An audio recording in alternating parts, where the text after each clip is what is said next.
එක්තරා නිස්කලංක ගම්මානයක අන් සියල්ලන්ව වෙහෙස වී වැඩ කරද්දී නිකරුණේ නිදාගෙන කාලය ගත කළ අතිශය කම්මැලි මිනිසෙක් ජීවත් විය.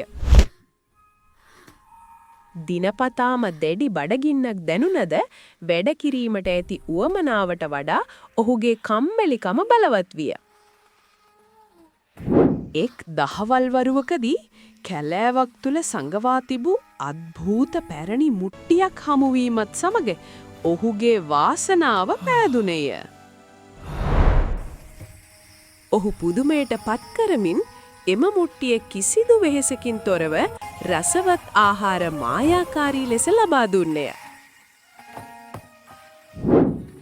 ඉන් නොසිඳින ආහාර ලැබුණු නිසා ඔහු වැඩ කටයුතු සියල්ල අතහැර දමා දවස පුරා කමින් සහ නිදමින් කාලය ගත කළේය.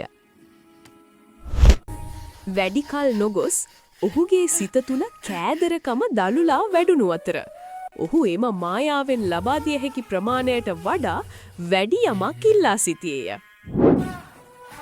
හදිසියේම එම මුට්ටියේ පාලනය ගිලිහී ගිය අතර නිමක් නැති ආහාර වලින් ඔහුගේ නිවස පිරී ඉතිරී ගියේය. අවසානයේදී කම්මැලිකම සහ කෑදරකම කරදර මිස යහපතක් ගෙන නොදෙන බව ඔහු තේරුම් ගත්තේය.